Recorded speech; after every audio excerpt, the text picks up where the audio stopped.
வாங்க. வணக்கம் ராஜா. போர்டை நல்லா பாருங்கள். அந்த கணக்கு எப்படி போட்டால் கரெக்டாக வரும் கண்டுபிடிச்சிங்க. ஃபஸ்ட்டு புஷ்பராஜ் கண்டுபிடிச்சிருக்கானா ஹேமாவா? ஓகே ராஜா, சொல்லுங்கள். சதுரத்துக்கு என்ன நம்பரு? ஆ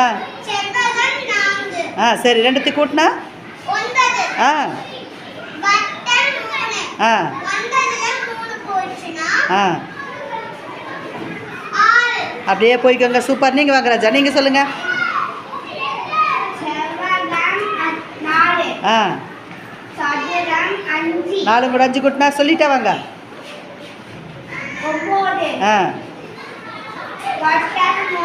ஆ ஆ போடுறா. சமத்து குட்டிக்கு 2 பேருக்கு தொப்பியை போடுறா. என் தங்க கட்டிங்களுக்கு. ஐ சூப்பரா போடுறா. 2 பேர் நில்லுங்கடா தங்கம். சூப்பரா.